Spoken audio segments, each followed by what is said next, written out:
अब बढ़ा जाए खबरों वाले स्टॉक्स की तरफ और बताने के लिए कंचन जुड़ती हुई जो सारे आपको बढ़िया से स्टॉक्स की न्यूज बताएंगी। पहले चला जाए हिंदुस्तान एरोनॉटिक्स की बारीकियां समझने के लिए। और गाबा सर, चार्ट्स पे आप कर लीजिए तैयारी। कंचन जी, क्या खबर है? Good morning.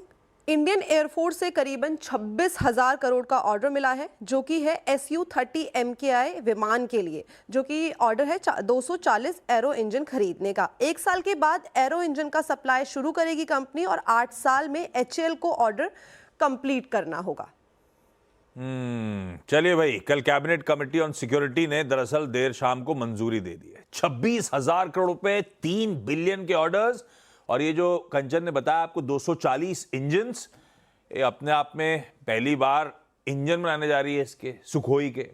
Plus delivery time schedule देखिए, 1 साल से डिलीवरी शुरू होगी 8 साल तक के लिए, यानी कि अगले साल ऑनवर्ड्स इससे रेवेन्यूज आने शुरू हो जाएंगे। पर डिफेंस लॉन्ग जेस्टेशन 8 साल तक ये पूरा ऑर्डर कंप्लीट हो रहा होगा। जब तक गाबा सर चार्ट देख रहे हैं, गौरांग सर, अब समझ नहीं आता है, एक सरकारी, एक डिफेंस कंपनी, हिस्टोरिकल क्या पी होते थे, आज क्या मिल रहे हैं 40-45 के। कई सारे एक्सपर्ट्स को सुनो तो कहते हैं कि आप इस सब लॉन्ग जेस्टेशन के हिसाब से देखिए ना, आगे 2030 तक जो EPS होगा, उस लिहाज से तो आज भी बड़ा सस्ता लग रहा है। हाँ, लॉजिक भी है कि भाई ऑर्डर बुक तो स्वेलिंग है ही है। आप लोग HAL को कैसे अप्रोच कर रहे हो? खरीद के रख लो, भूल जाओ, वाला मामला है, या अभी थोड़ा सा वैल्यूएशन लग रहे हैं स्ट्रेच, थोड़ा सा रुके हुए हैं, क्या कर रहे हो आप लोग?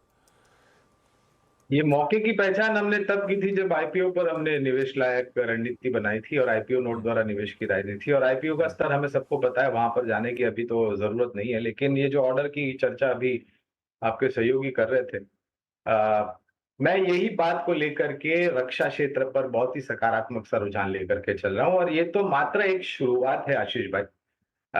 ये जो Su-30 MK1 मार्क 1 जिसे हम कहते हैं, इसकी आधुनिकीकरण की बहुत आवश्यकता थी, बिकॉज ये लड़ाकू विमान हमने रशिया से कई सालों पहले खरीदे थे। और जो तकनीक वहां पर उस समय पर थी और आज के तारीख में जो जरूरत है, उसमें जमीन आसमान का अंतर है। और जिस प्रकार से रक्षा मंत्री के तरफ से भी विदेश यात्रा हो रही है और ज्यादा प्रयास हो रहा है कि हम भारत में बने लड़ाकू विमान के इंजन्स की उत्पादन करें और टेक्नोलॉजी अपग्रेड करें। सिर्फ हिंदुस्तान एरोनॉटिक्स ही नहीं, हमें ऐसा लग रहा है कि जो भी सक्षम और मजबूत कंपनी है ना आशीष भाई, ये मैं कोई सीधे सीधे राय नहीं दे रहा, खाली उन कंपनियों के बारे में हम बता रहे हैं जो सक्षम और मजबूत है। Hindustan Aeronautics, Mazagon Docks, Cochin Shipyard, Garden Reach Shipbuilders, BEML, BEL और बाकी कुछ निजी क्षेत्र की कंपनियां हैं जो रक्षा क्षेत्र से बहुत ही करीब से और गहराई से जुड़े हुए हैं। ये सब की ऑर्डर बुक 3-6 महीने, साल भर नहीं, आने वाले 3-5 साल और उससे ज्यादा स्थानीय मार्केट में से तो आपको आते हुए दिखेगा, लेकिन एक बहुत बड़ी अपॉर्चुनिटी एक्सपोर्ट के मार्केट में उभर रही है और उभर करके और आएगी। ये नहीं भूलना चाहिए कि ये सब स्टॉक्स पिछले साल, 1.5 साल, 2 साल में 100, 150, 200, 300% चले हैं। 30-40% का करेक्शन भी आता है तो कौन सी बड़ी बात है। मेरे ख्याल से किसी को शिकायत नहीं करना चाहिए, बशर्ते कि आपका नजरिया लंबी अवधि का हो। लंबी अवधि के नजरिए से कोई घबराने की जरूरत नहीं है। करेक्टिव मूव्स आते भी हैं इस तरह के पेडिग्री के स्टॉक्स में। तो गाबा साहब, अच्छा, स्टॉक पे नजरिया क्या है? अच्छा स्टॉक HAL स्टॉक ट्रेड कर रहा है करीब 4682 पर। इसका स्ट्रक्चर देखा जाए तो ये पॉजिटिव है, इसमें करेक्शन आया है, ये टाइम वाइज करेक्शन है क्योंकि बहुत दौड़ चुका है। स्ट्रॉन्ग सपोर्ट जोन करीब 4400, 4480 जो रीसेंट लो दिखा है। इसमें जब भी कोई डिप मिलती है बाइंग मौका है, 1-2 दिन के हिसाब से नहीं लेना चाहिए।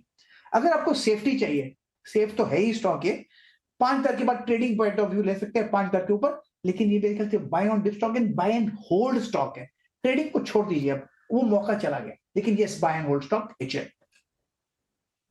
ऐसा लगा था कि बीच में वो अच्छा, गौरांग सर भी ये कहा है करेक्शन से घबराने का नहीं है। गाबा सर भी कह रहे हैं गिरे तो बाय ऑन होल्ड वाला स्टॉक है, लंबी अवधि के लिए आज से उसी तरह से ट्रीट करिए स्टॉक को भाई साहब।